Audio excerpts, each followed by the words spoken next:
Assalomu alaykum, hurmatli talabalar. Bugungi mavzumiz ilmiy maqola qanday yoziladi?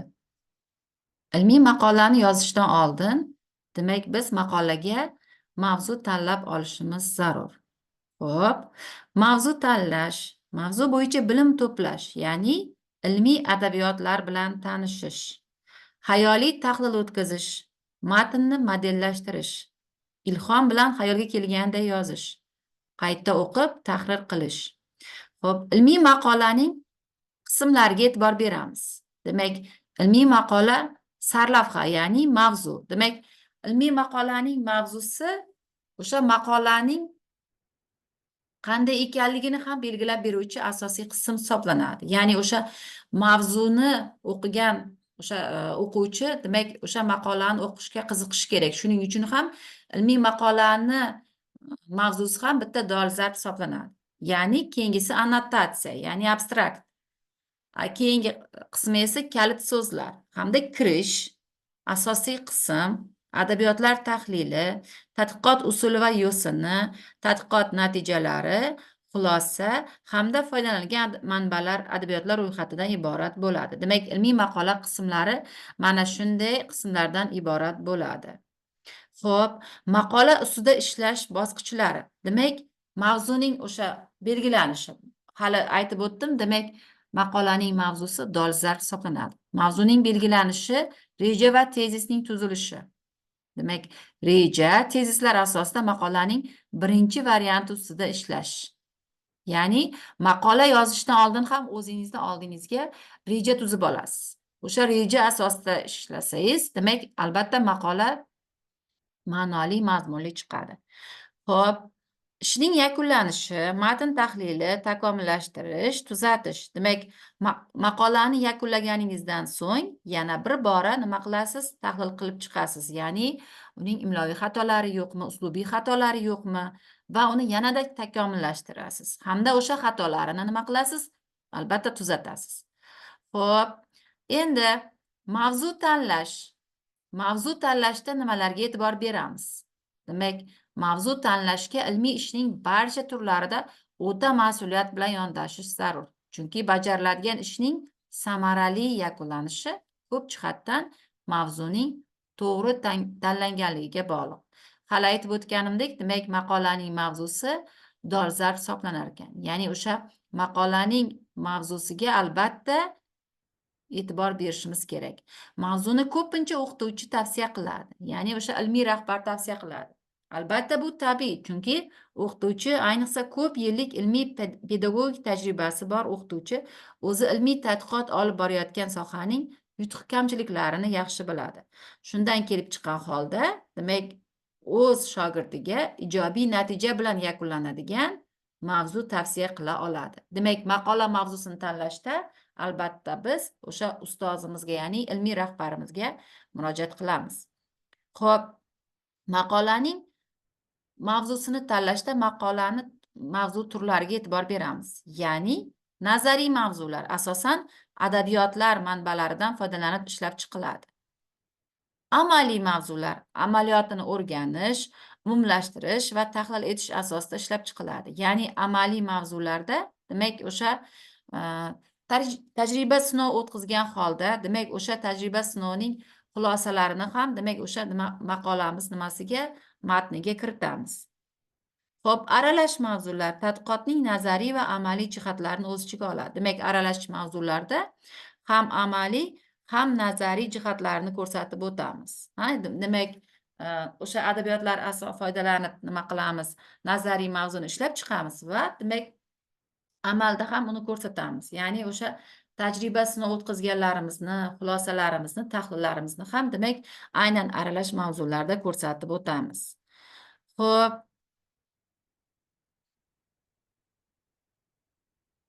shunday tavsiyalarni berib o'tamiz. Ya'ni talabaga dastlab kichik mavzular tavsiya qilinib, kursdan kursga bu mavzuni kengaytirib, yiriklashtirish borish ma'qul. Ya'ni siz bunda albatta demak, o'sha istiqbolli, ya'ni kelajagi bor mavzuni tanlab olishingiz kerak.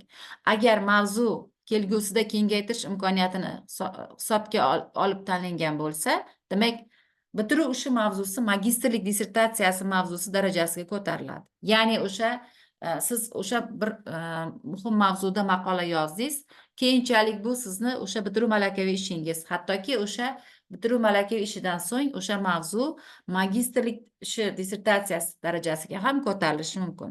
Xo'p.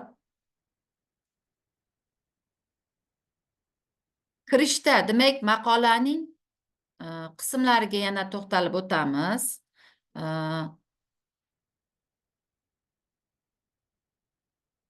Ya'ni maqolaning sarlavhasiga to'xtalamiz. Sarlavha tanlash. Sarlavhaning vazifasi maqolani to'liq o'qishga qiziqish uyg'otishdan iboratdir. Agar sarlavha maqola mazmunini to'g'ri yetkazmasa, ushbu maqola mutaxassislar tomonidan hech qachon o'qilmasligi mumkin. Maqola nomi juda uzun yoki juda qisqa bo'lmasligi, 12-14 so'zdan oshmasligi kerak. Maqola sarlavha bilan boshlangan bo'lsa ham, ko'pincha maqola yozilgandan so'nggina shakllanadi hamda muharrirlarning izohlaridan keyin ham ba'zi hollarda tahrir qilinishi mumkin. Ya'ni o'sha maqola mavzusi siz maqola yozib bo'lganingizdan so'ng, demak, ayrim qismlari o'zgartirilishi mumkin. Maqola yozishni boshlashdan oldin ushbu maqola uchun, demak, ishchi nom o'ylab topish kerak. Xo'p, maqolaning keyingi qismi annotatsiya. Annotatsiyada maqolaning qisqacha mazmunini aks etadi. O'qilish darajasi bo'yicha annotatsiya maqola sarlavhasidan keyin ikkinchi o'rinni egallaydi. Demak, annotatsiya ham maqolaning muhim qismlaridan biri ekan. Uning vazifasi ommani maqolaning mazmuniga yo'naltirish va qiziqtirish, ularda maqolani to'liq o'qish istagini uyg'otishdir. Annotatsiyada maqolaning barcha bo'limlari qisqartirilgan shaklda bo'lishi kerak. Agar annotatsiya yaxshi yozilgan bo'lsa, unda maqolaning mazmuni sizning ishingizga qay darajada aloqadorligini tez va aniq bilib olishingiz mumkin. Bu esa maqolani to'liq o'qish zarurligi to'g'risida qaror qabul qilishga yordam beradi. Demak, annotatsiya hajmi 250 so'zdan ortiq bo'lmasligi kerak. Kalit so'zlar. Demak, maqolaning yana bir muhim qismlaridan biri kalit so'zlar. Kalit so'zlar maqolani ba'zalarda qidirish uchun kerak. Agar siz biror bir maqolani o'qimoqchi bo'lsangiz, o'sha kalit so'zlarni yozasiz va u o'sha bazalardan chiqib keladi. Ma'nosi nuqtai nazaridan kalit so'zlar annotatsiya va maqolaning mazmuniga yaqin bo'lishi lozim. Kalit so'zlar sintaktik tuzilishga ega emas va odatda ular bosh kelishikda beriladi. Kalit so'zlar asosiy natijalar, qiziqishning asosiy jihatlarini aks ettirishi kerak. Kalit so'zlar soni odatda 10 ta so'z atrofida bo'lishi tavsiya etiladi. Odatda ular soni jurnal talablarida ko'rsatiladi. Bugungi kunda o'sha ilmiy maqolalarni chop etuvchi ilmiy jurnallarimiz ham, demak, o'sha kalit so'zlar, annotatsiya, umuman maqolaga bo'lgan talablarni o'zlari ham, demak, ko'rsatib beryapti. O'sha jurnal muharrirlari tomonidan, demak, o'sha namuna sifatida ham ko'rsatib berilyapti. Xo'p.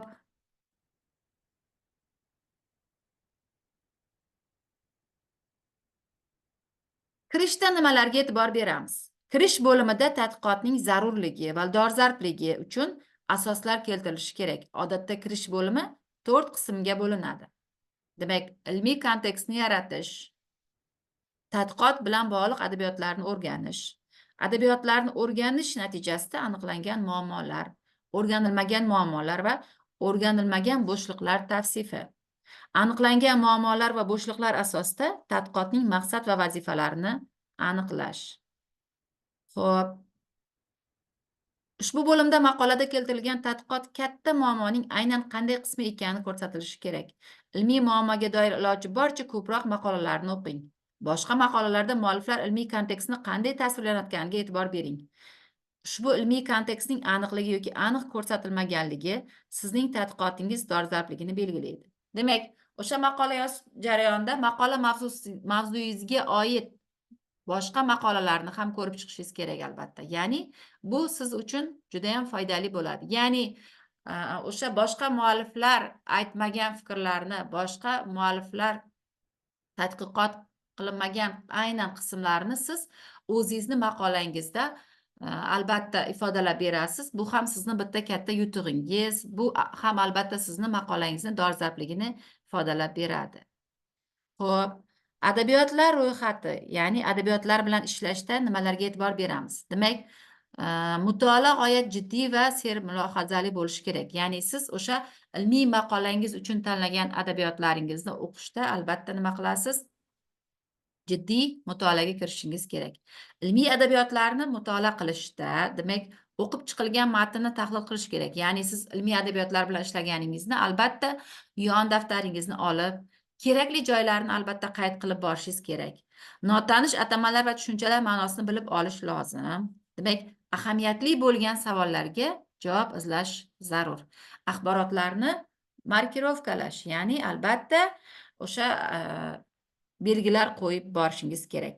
Ilmiy ishda asqatadigan joylarini, qiziqarli fikrlar, faktlar, raqamlar, har xil nuqtai nazarlarni ko'chirib olish lozim. Ya'ni o'sha albatta men hali yana aytib o'tdim. Demak, albatta o'sha adabiyotlar bilan ishlagan paytingizda yon daftaringizni olib, o'sha qiziqarli fikrlar, faktlar, raqamlar,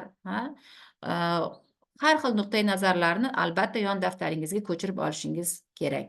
O'qib chiqqandan keyin olingan axborotlarni ularga tanqidiy nuqtai nazardan, shuningdek, tadqiqot uchun ahamiyatini hisobga olib, yondashgan holda baholash ham kerak bo'ladi.